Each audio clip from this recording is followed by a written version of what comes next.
মাছের ঝোল খায়। মাননীয় স্পিকার, ওনারা মাছ খান না, মাছের ঝোল খায়, মাছের ঝোল খাইতে চায়।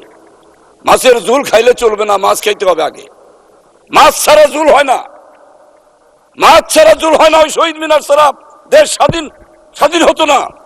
ওই শহীদ মিনারের মধ্যেই লুকিয়ে আছে 52 ভাষা আন্দোলনের শহীদদের স্মৃতি, 71-এর শহীদদের স্মৃতি ওই শহীদ মিনারে ঝুলে আছে।